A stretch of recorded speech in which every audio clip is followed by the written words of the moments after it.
Hi, everyone. We're going to get started here in just a minute.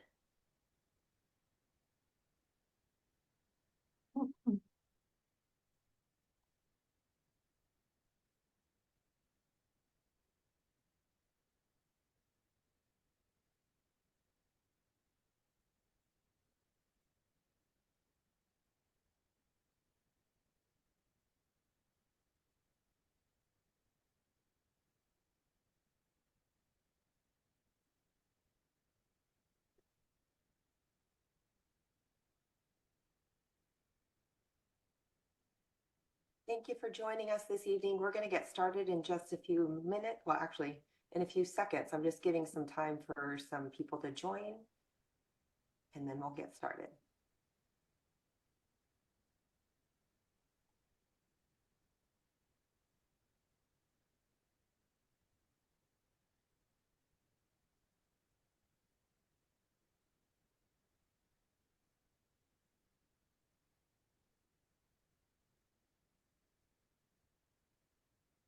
Okay. Good evening, everyone. Welcome to the City of Brawley's fiscal year 2024-25 Budget Town Hall. My name is Jennifer Vaughn. I am your MC for tonight's festivities, and I'm excited to be here. So I'm going to go through some housekeeping to start. If we can go to the next slide. So you may have noticed when you joined us tonight that this webinar is being recorded. It will be available at Brawley's website. You can see the URL at the top of this slide. Tonight we'll have an agenda with including our panelist introductions. We'll do a presentation, and then we'll end with a moment to address some community questions and answers. And thank you to those of you that have already submitted some in advance. You'll notice also we have some translated captions, and we show some screenshots available on here too as how you can interact with Zoom. So you'll be able to, when we get to the Q&A section, you'll be able to use the Q&A icon at the bottom of the Zoom screen, and we'll be able to answer your questions in that manner. If we can go to the next slide, for those of you that are wanting to watch in Spanish, these are the instructions for our Spanish speakers, and the translations will be available on your screen, and they will also be recorded for later research. Next. Tonight, I am joined by two panelists, Tyler Salcido, the city manager, and Sylvia Luna, the interim finance director. And Tyler, I was going to hand it over to you for a brief welcome. Thank you, Jen. Thank you, Brawley residents, for joining us this evening. We're excited to have this panel here tonight to discuss our fiscal year 24-25 budget. This town hall is a chance to dive into how we allocate city revenues to essential services like police, fire, water, wastewater, parks and rec, community programs, and capital improvement projects. Tonight, we'll share details about the budget process and look forward to your feedback as we prepare for the upcoming budget adoption. Thank you. Great. Can we go to the next slide then? Nope. So. Great. So I'm going to start with City Budgets 101, and we'll also get a chance to go through Brawley's budget look back, and we'll look ahead as well. And then you'll hear more about how to get involved with the city budget.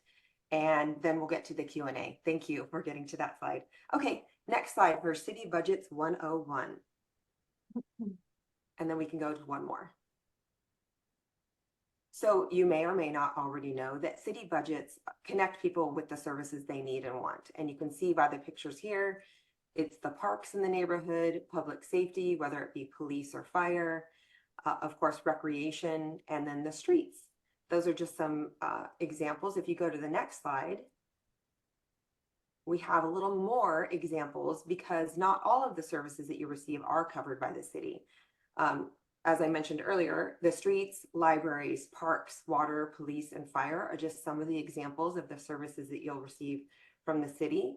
but you also may receive county services such as social services, public health, the court systems, the elections, emergency management, tax collection, and then at the state level, you'll have highway maintenance, student financial aid, unemployment, the census, and the DMV. And of course, this is not an exhaustive list. Just wanted to show you the difference between all the different services provided by the different levels of government. Next slide. So you may be wondering, how do the cities fund their budgets? And that comes in a variety of different ways. That's from taxes, grants, service charges, assessments, fees, and bonds, revenues from other government agencies, like the ones we saw on the previous slide, rent for use of public property, and then fines, forfeitures, and penalties. Next slide. The budget has, this is a very general overview, but it has two buckets. One is the general funds and one is the restricted funds. And the general fund, as its name implies, can be used for any city services, whereas the restricted funds are very defined for specific uses and cannot be used for just anything. Next slide. So your sales tax dollar does not stay 100% local. And as an example, we have this dollar figure here to show you, let's say, for example, you bought a candy bar for $1 and that includes tax. The city of Brawley only receives 1% of that, and the state and county receive the other 6 3/4% of that 7 3/4 whole sales tax percentage that is currently being charged in the city of Brawley. And I think we're going to go to the next slide, and I'm going to hand it over to Sylvia to take a look at the Brawley budget look back. Thank you, Jen. Well, on this section of the presentation, we will talk about Brawley's unique structure and resources. We will explain things such as what revenues the city counts on to operate, how those revenues flow back to the city, and what is the process on how the city decides to use and allocate these resources to fund for essential services. Next slide, please. So I would like to start by saying that Brawley is a unique city, but what makes us special or different from other cities? Roughly a quarter of the California cities are full service cities. This means that out of the 480 cities in the state, Brawley is one of the 120 cities in California that are considered a full service city. A city like ours that does it all is responsible for providing essential services such as police, fire, parks, recreation, library, planning, engineering, code enforcement, and animal control, among others. But what you're seeing on this slide are the services that are provided only by the general fund. However, I would like to point out that the city is also responsible of maintaining and repairing all city streets, providing its residents with safe, reliable, and clean drinking water. And it's also responsible of maintaining the city sewage system. As Jen mentioned, the city structure is compromised by different buckets or different funds. But whatever is related to streets, capital improvements, our utilities are managed and through different and just restricted funds, different funds. Next slide, please. So in order to provide residents with services, the city's general fund revenue structure is compromised by a variety of funding sources. Primarily, our city relies heavily on tax revenue. For example, for fiscal year 23-24, the city budgeted for a total of $21.3 million. Among the city's top revenues, we have sales tax, property tax, and utility users tax. As you can see, 55% of the structure is tax revenue. The city's second top revenue are fees and charges. These fees are small cost recovery fees collected through the different city departments that deliver services to the community. And finally, grants. Grants represent 10% of the revenue structure, and it is very important to mention that grants vary from year to year and are not guaranteed. Grant funding is the product of the city department's efforts to obtain additional resources to either fund day-to-day operations or to pay for major facility improvements and equipment. The city has been very successful during recent years, and in 23-24, the city was able to secure $2.4 million in grant funding.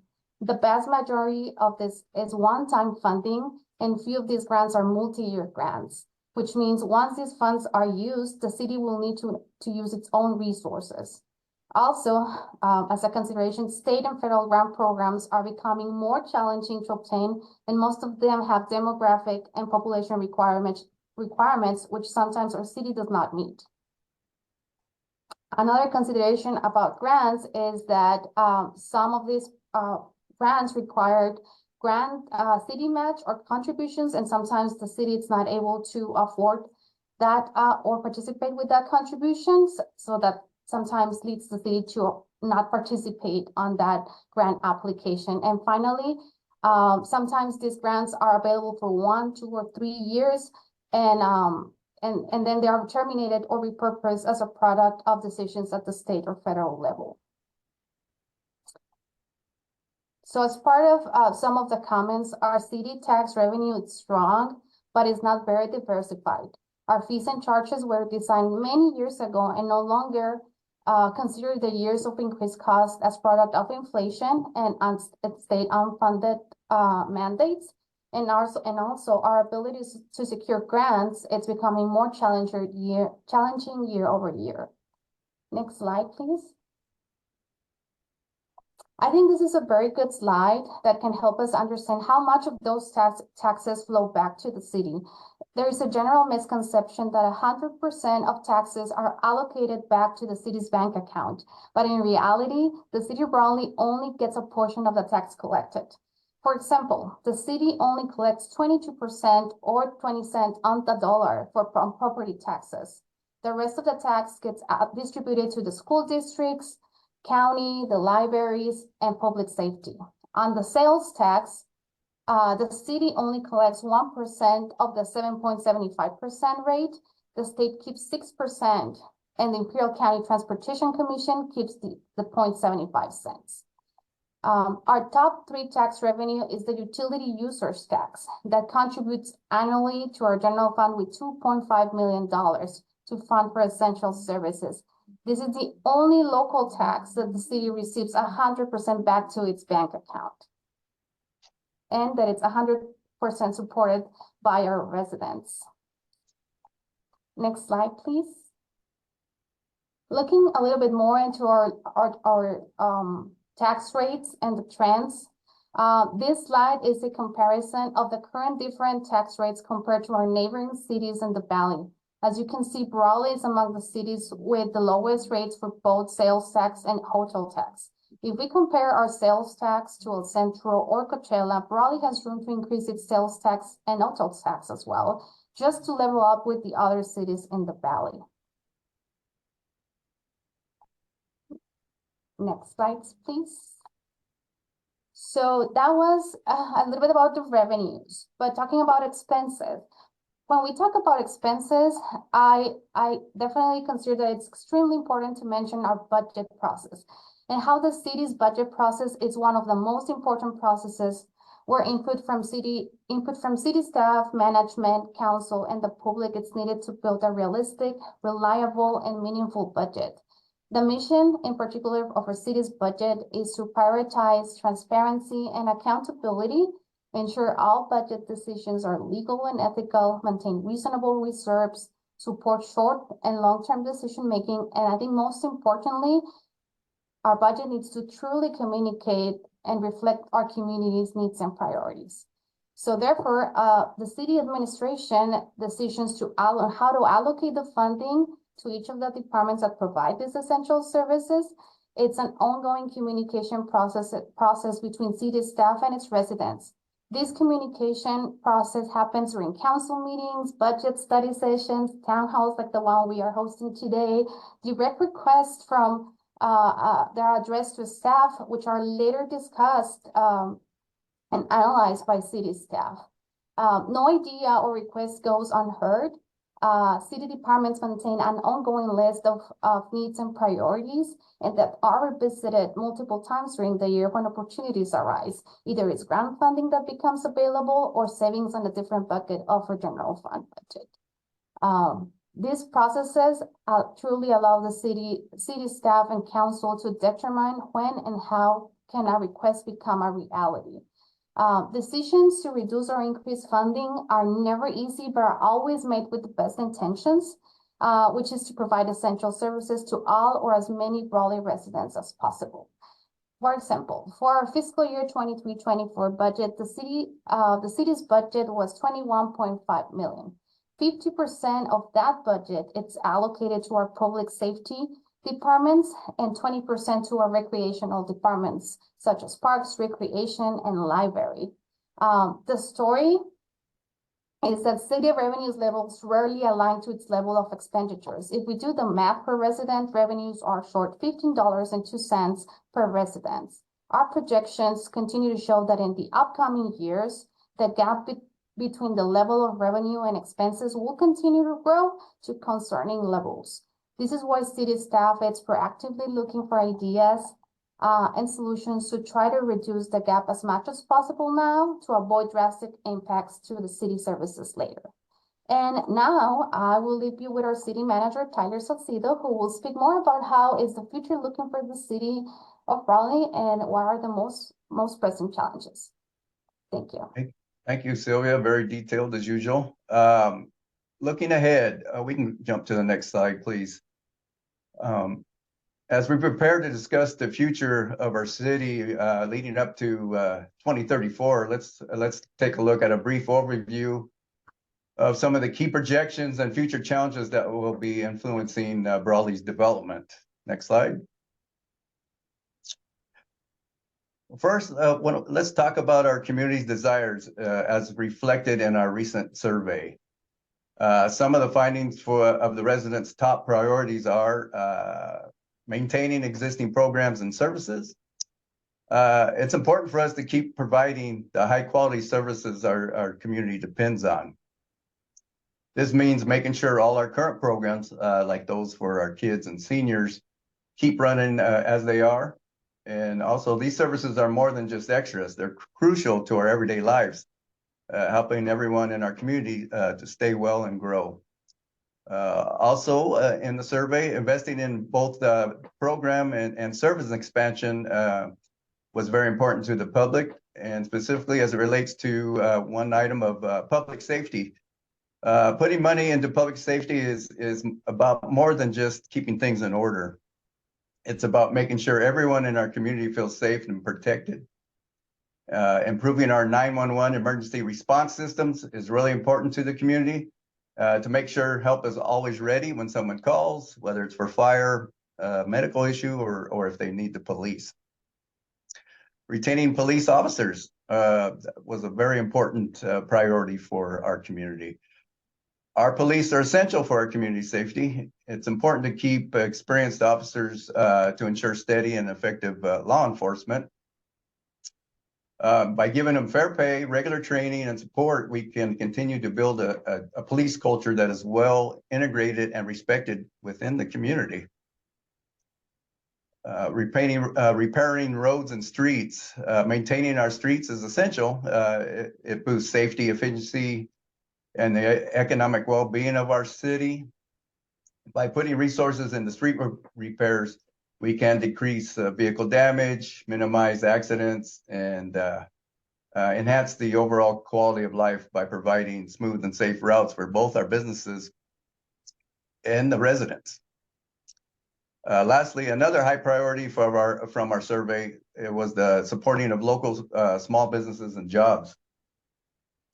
Small businesses obviously are a vital part of our local economy. By supporting these businesses, we help encourage job growth and preserve Brawley's unique character. Our commitment is to create a supportive environment where small businesses can thrive, enhancing the diversity and strength of our economy through engagement and community-driven initiatives. Next slide, please. Okay, on this slide, this is our general fund 10-year projections out to, I believe, 2033, 34.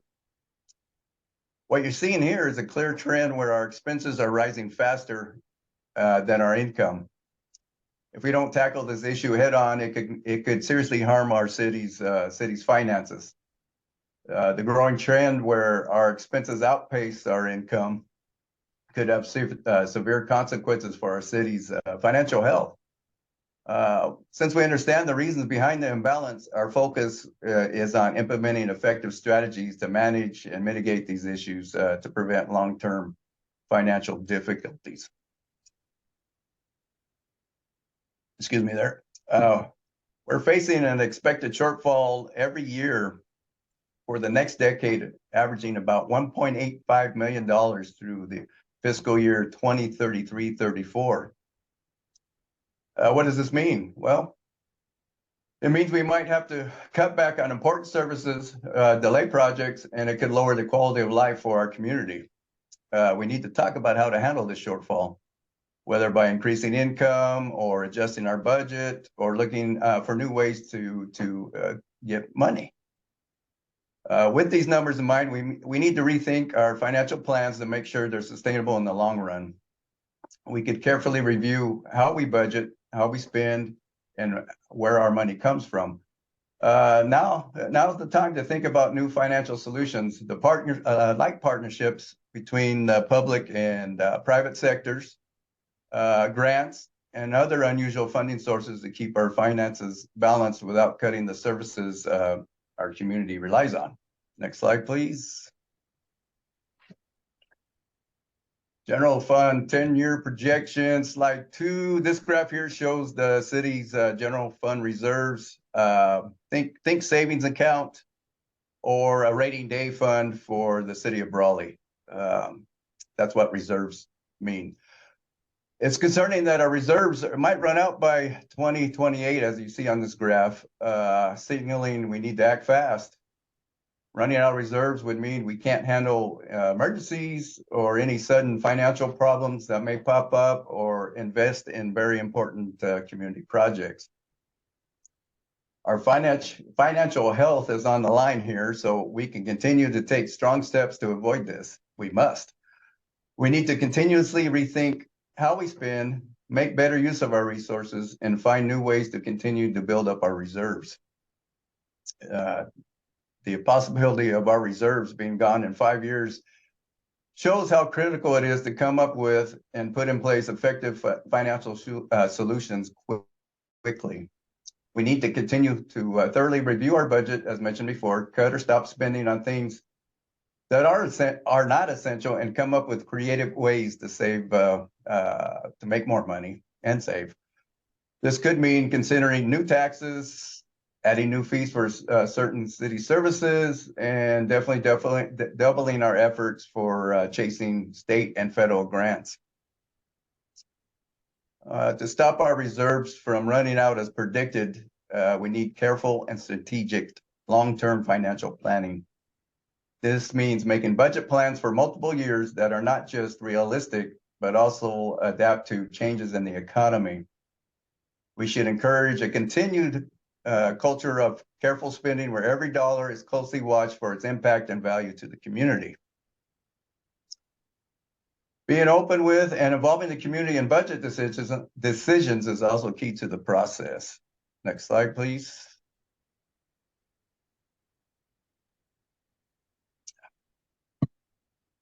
We need to look at ways to bring in more money and diversify where it comes from. This could be considering a small increase in sales tax or finding new ways to tax that don't burden our residents too much. It's also about balancing our needs for funds with keeping the community's best interests in mind. By making our processes more efficient and using automation where possible, we can save money without cutting jobs or services. This means doing things smarter and faster, using technology to help us work better and reduce unnecessary costs. We should continue to keep working hard to get more grant funding. Grants are a great way to fund projects without affecting our local taxpayers.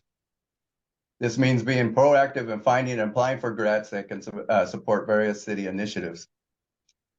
I believe the best approach is to use a mix of these strategies.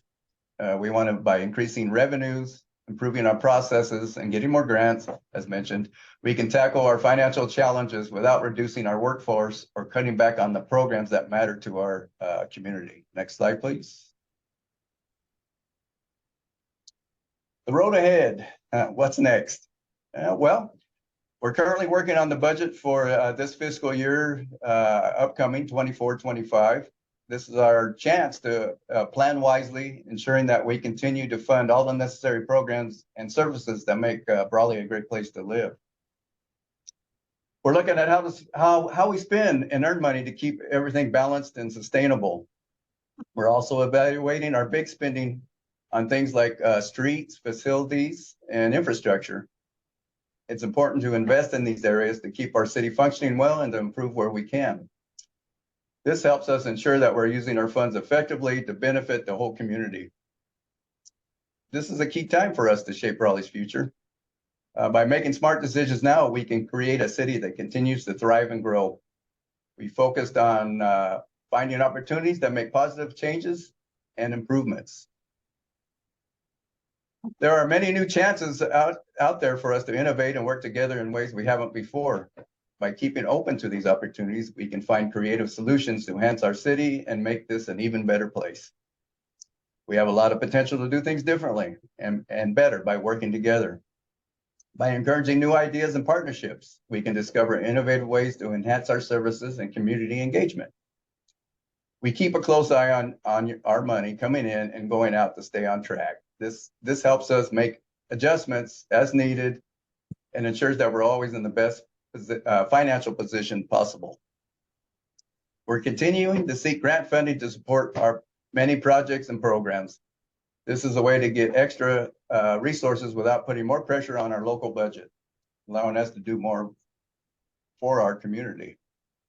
Next slide. Get involved. We encourage everyone to get involved in shaping Brawley's future. Your input and participation are key to building a community that reflects all our values and needs. Next slide. Make sure to mark your calendars for important upcoming events where you can be a part of Brawley's budget process. Join us at the City Council budget study sessions on Tuesday, May 21st and June 4th, and the budget adoption on June 18th. All meetings start at 6 p.m. in the Brawley City Council chambers and are broadcast live. And with that, Jen, I think I'll hand it back over to you. Thank you, Tyler and Sylvia, for the great overview. We are now at the part of the evening where we will get to the questions and answers from our audience participants, and it's perfect timing. We spent half the time getting a great overview, and we can spend the rest of this time really getting to the meat of the issues and the concerns of your residents. So I'll start off reminding you that if you have a question, that you can use the Q&A icon at the bottom of your screen and submit your question that way. And we will try to get through all of them. We do have quite a handful. So I'm going to start with this one for you, Sylvia. What is the oversight on how this city spends its money? Well, the city of Brawley has a very strict oversight mechanisms in place to ensure responsible spending of public funds. This includes regular audits by independent auditors, and since we are also recipients of federal and state grant funding, we're also subject to compliance reporting to local, state, and federal agencies. We also enforce strict oversight through city policy, which is focused on internal control processes, and these city policies are reviewed by staff and approved by council. So it has city's council oversight as well. Additionally, we maintain transparency through public reports and meetings, And we also allow our residents to stay informed and involved in the budgetary process. So our reports and presentations are available at all times, not just during the public meetings, but also on our website. And having people participate in tonight's event is probably just one of the great opportunities to have that participation, Of right? course. Yeah. So this next question I'll send to you, Tyler. Why are the costs going up so much? Well, it's multiple of reasons. The increase in costs is due to several factors. Like I said, includes inflation, rising cost of goods and services. Everybody sees that in their own household. And also the increased demand for public services. We're continuing to see more and more requests for services, and that's a good thing with a growing community that we're trying to obtain. Additionally, there's regulatory changes and unfunded mandates from higher levels of government that contribute to our rising costs. But we're continuously exploring ways to manage these expenses effectively while maintaining service quality. Thank you. Okay, I'm guessing this one might be for Sylvia. The question is, do we have plans to raise hotel taxes and sales taxes to be consistent with other cities in the county? It's a very good question. The city is currently evaluating those options. We have looked at both the hotel tax rates and the sales tax rates, and I think both represent a big project for the city, as we do not do this work on our own. We also required consultants, time, analysis, and projections. So due to the fact of what the projections are showing right now, the city is considering increasing the sales tax rate for the city of Raleigh. Thank you. Okay. There's a couple of questions that probably can be combined regarding the city's relationship with Sacramento. So I might read a couple of them. Maybe it's part A, B, C, but essentially it's, do we have resources for advocating for cities in Sacramento? And I believe it could be related to two additional questions because once grants are submitted, assuming those are state funded grants, do we have someone to help push the grant through to approval? And what can we do when state recreation grants are routinely denied? I combined three questions into one because I think they might all be related. Okay, I can take a shot at that. Very good questions. And I'll just talk in generally about all three. Yes, we do have support in both pursuing grants and contacting our local, our state and federal legislators and congressmen, senators.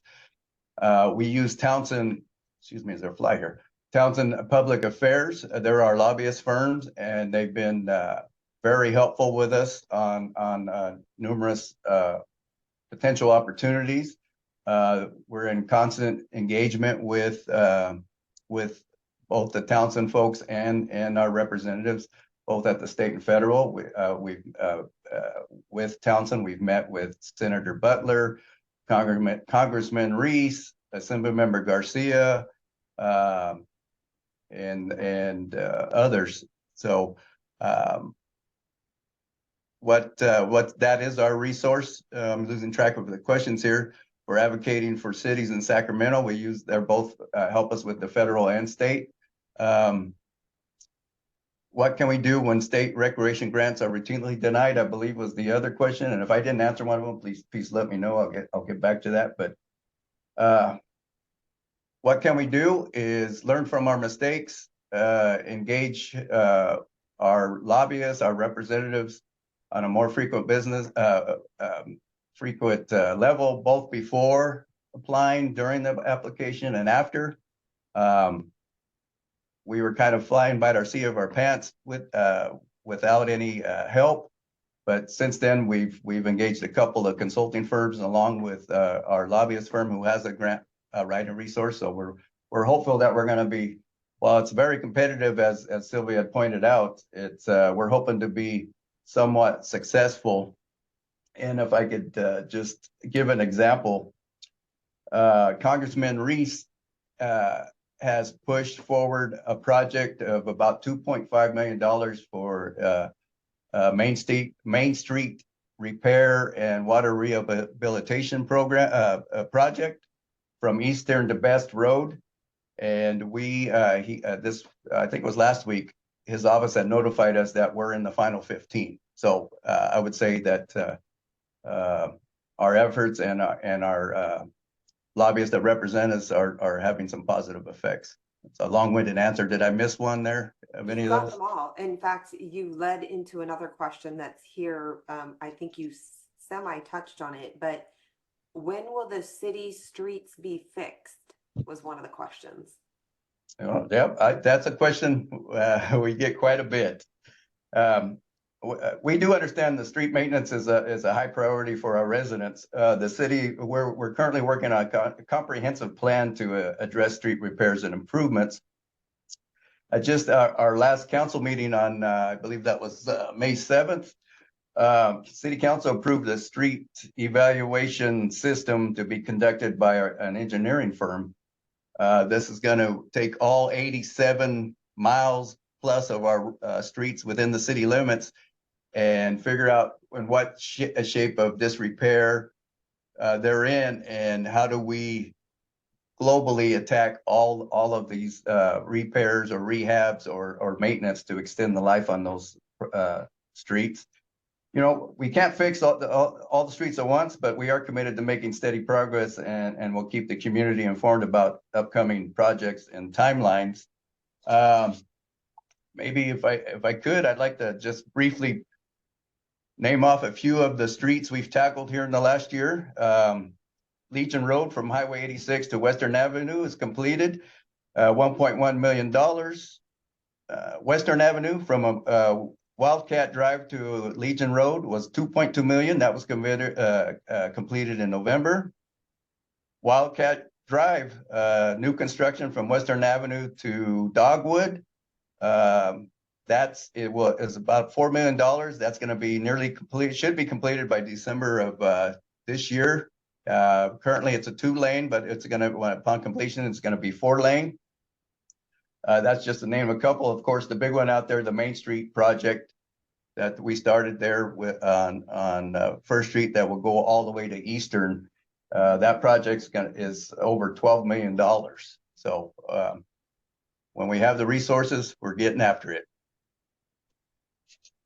Great. Switching gears just slightly here, I have a question for Sylvia. How is the city investing more in public safety? Okay, great question. I did talk a lot about community priorities, and definitely public safety. It's one of the main priorities for the city of Raleigh. Some of the efforts from the city, it's for example, our police department was able to secure a grant that allowed us to hire a crime prevention coordinator full-time. And this crime prevention coordinator will help develop strategies and programs to reduce and mitigate criminal activities and enhance community safety. That's one very clear example of successful grant applications. And we also, recently the city council approved the reintroduction of a code enforcement officer. This position, I believe it existed in the past, but we brought it back. And this officer, its main role, it's responsible for property abatement, addressing issues like homeless encampments, managing overgrown streets and properties. And this officer used to belong to our building department, but now under the umbrella of the police department, the city is aiming that to be more proactive in beautifying the area and ensuring compliance with local codes and ordinances. And finally, not everything it's about police department. Our fire department during the fiscal 23-24 budget was able to added 5 officers, full-time officers. And this decision was made to increase staffing and ensure that the department is fully staffed and better equipped to handle emergencies with better response times. Hopefully I answered. Yes, and actually a question came in while you were talking that's related. How many police officers would be needed to be fully staffed?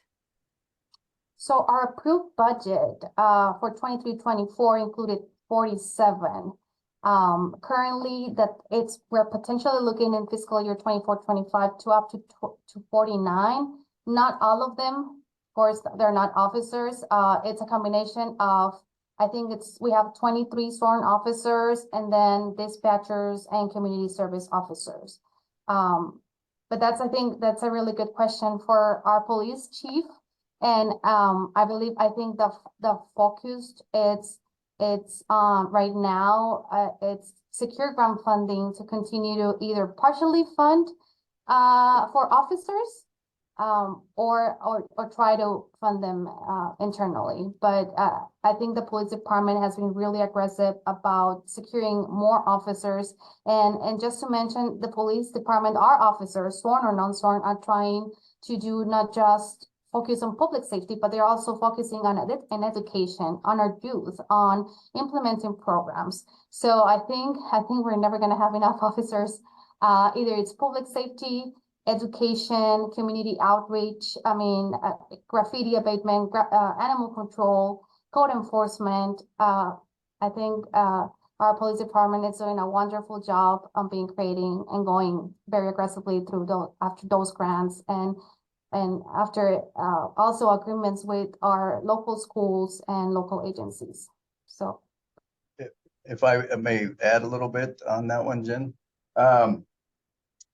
We have expanded through the great work of the police department, Chief Jimmy Duran and his commanders, building lots of partnerships with agencies and the schools. We have was it 3, I think, SROs at the schools, officers on campus every day, every school day. Another thing to point out is Chief has concentrated on hiring local officers, people from the Valley that are committed to this community and want to stay here. This is the first time in years that we've actually been able to fully fill all the vacancies we have in the police department. It's an ongoing work in progress. Officers move out of town, or there's injuries or other items, but Chief Duran and his department have made great progress. And as Sylvia said, we need more, but we've been expanding the number of officers that we have over there. Thank you. Somewhat related is a long question that was submitted in advance. So I don't know that I'll read the whole thing. I'll summarize for you though. Essentially, it's talking about libraries and their assistance with keeping public safety as a safe haven for people to be communing as well. And their question essentially asks, what percentage of the budget is allotted to the library? I think you might have covered that, Sylvia. But also,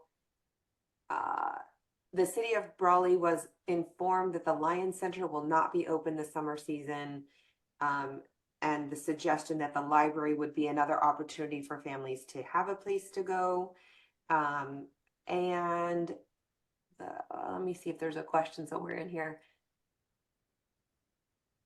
Let's see. They talked about the hours that it's open. Yeah. I guess the main question is, will the hours of the library be open as a location for residents to enjoy? I can tackle that one there. So yes, there was good questions within that. I did see this ahead of time that was submitted via email. person has stated that the El Centro Library is open 52 hours a week, and the Imperial library is open 45 hours a week, and currently at our main branch, we're open 24 hours a week, Wednesday through Friday. In addition to the main branch hours, we do have the satellite branch at Del Rio branch. It's open on Mondays and Tuesdays from 4 to 7 for a total of 30 hours a week between the two sites. Again, that's probably not enough. The budget question, I believe Sylvia covered that. It was it's about almost approaching $500,000, 450 and change. I think it amounts to about 2% of our current budget. What I can tell you is library management staff is proactively reviewing library staff scheduling to find more efficient ways to allocate their hours, potentially increasing the library's hours of operations. Again, as we've spoken earlier about looking at efficiencies and making sure that we're using all our resources, including our staff, to the optimum efficiency. She had also, the person had also mentioned that, the library's closed for 2 weeks in August, and was asking about that. Well, traditionally, the 2-week closure is used to conduct annual inventory of our library materials. During this time, library staff also focuses on major projects, such as relabeling large quantities of books, shifting of materials for optimal circulation, etc. But the library manager, Petra, is currently working with staff to identify which projects will be prioritized this year, which will help determine whether the library will need the full 2 weeks of closure. So potentially, maybe we can get that completed in one. And as it relates to the Lions Center question, the Lions Center will be open this summer, with the exception of the swimming pool. We will continue to offer all the usual summer non-swimming programs. The funds allocated for the pool operations, part of them will be redirected to expanding hours at the city's splash pad, and for some splash pad events that we'll be announcing. We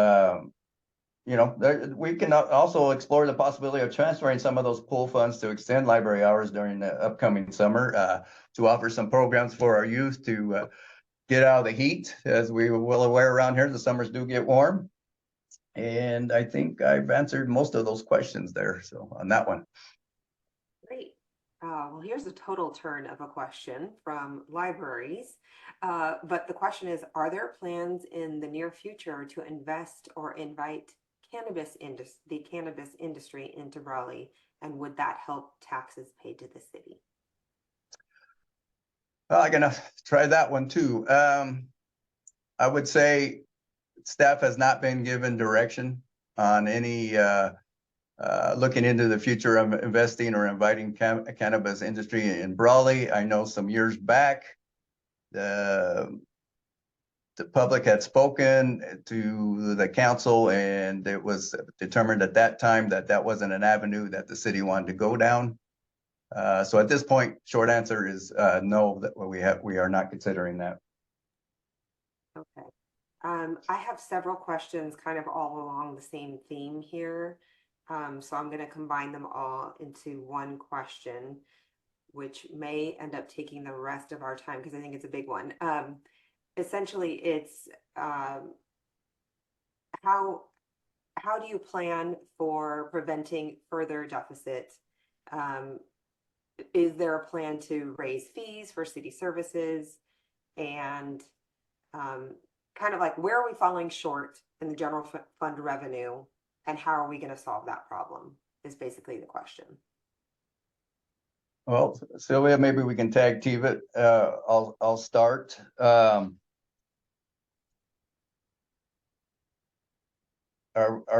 What are potential revenue sources in the future? Well, the city is considering a ballot initiative that could diversify our revenue sources even further. We recognize the ongoing financial challenges and the need to for additional funding to support essential services and infrastructure projects. The potential ballot measure would aim to increase revenue, ensure that we continue to provide high quality services and make necessary improvements to our community. It's important to note that if council upon investigation decides to put forward a sales tax measure, all of that money, 100% of it collected would be used locally, not going to the state, feds, anywhere else, county, schools, 100% here. As it relates to fees, any change in fees requires a study and a nexus, if you will. And Sylvia, I'll let you add to that where we are on that piece of it. We have conducted a study, and I believe, Sylvia, I think that, actually, we're in the process of the study, so go ahead. yes, I believe the last time the city did a fee study was in 2009, if I recall correctly. But the important thing here to know is that we are currently on our way to complete a fee study for all city departments in the general fund. And well, not only the general fund, but the enterprise funds as well. So we're still in the middle of that process. We're hoping to get back to the council at the beginning of the next fiscal year. Obviously that will be a discussion between council, the public, and staff. And depending on that outcome, we could see those potential increases and potential increase in our revenues reflected on our upcoming fiscal year budget through an amendment. But we're still in the works in regards to the fee study. And I think back to the comment about the streets, about the cities, how do we prevent further deficit?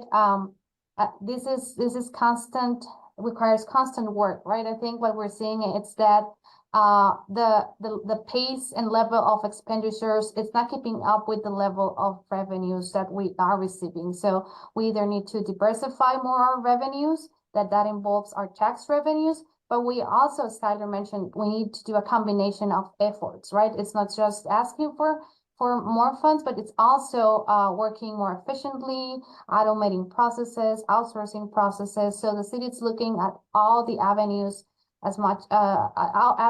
to ensure that that we avoid those deficits and we continue to provide those essential services to our residents. Great. Well, you guys answered that quicker than I was expecting. So we do have a couple other questions we can squeeze in here. One that came in is, what is the status of the old waterworks rehabilitation effort?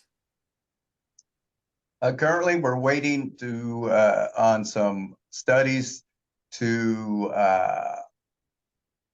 inform us on any environmental impacts or that would have to be mitigated, for example, lead paint or some other hazardous materials. Once we get that report and details out how much hazardous materials there or not there, and the next steps would be to figure out demolition on it, and then to continue our conversations with the public about potential uses of benefit for the community, whether it's from a revenue perspective or a community project or what have you. So we're still in the early stages of that project. Okay, and then Sylvia, here's another one for you. Does the city have any pension fund liabilities? Yes, like many municipalities, Brawley does have a pension fund liability.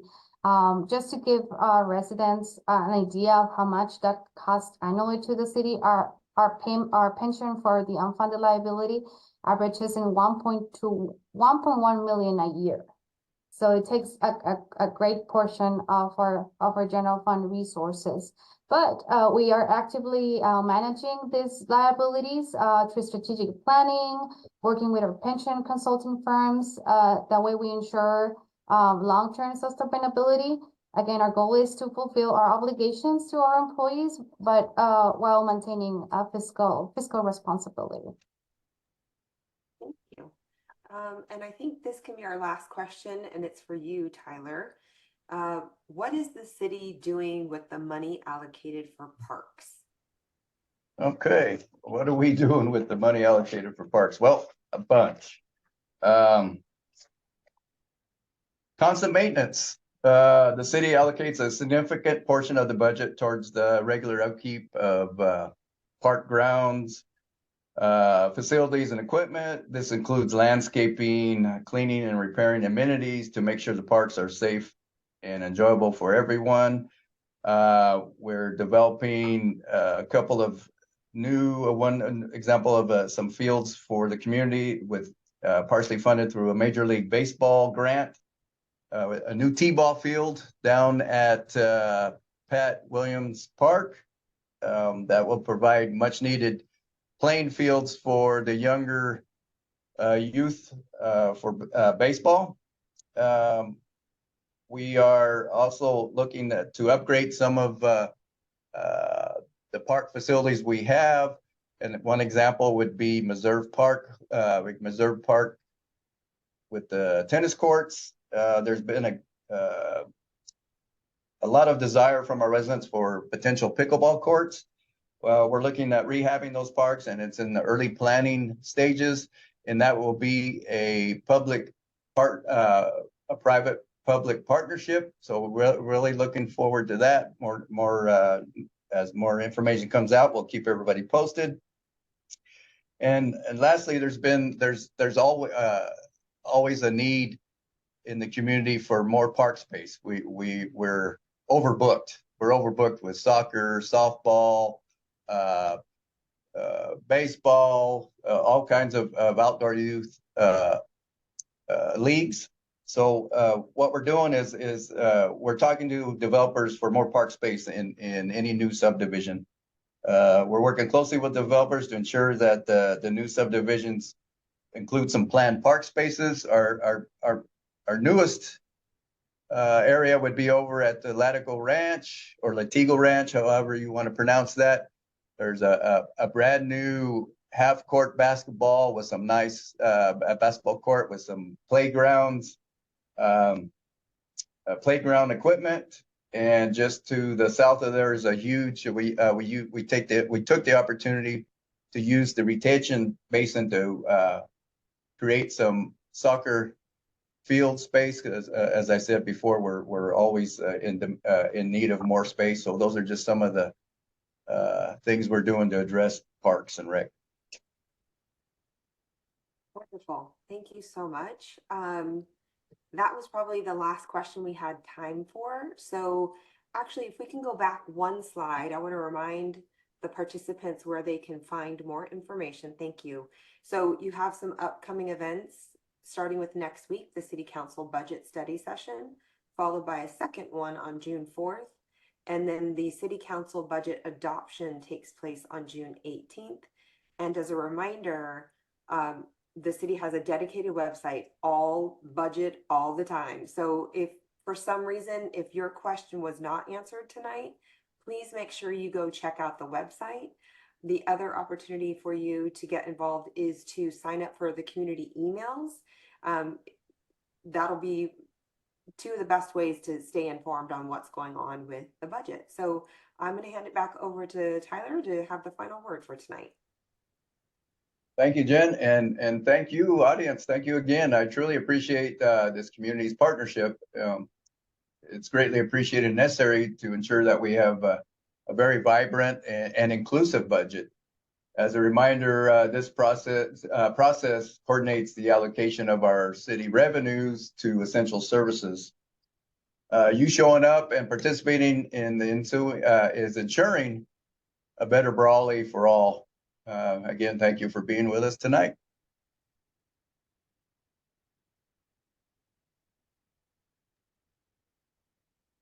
Thank you. Have a great night, everyone.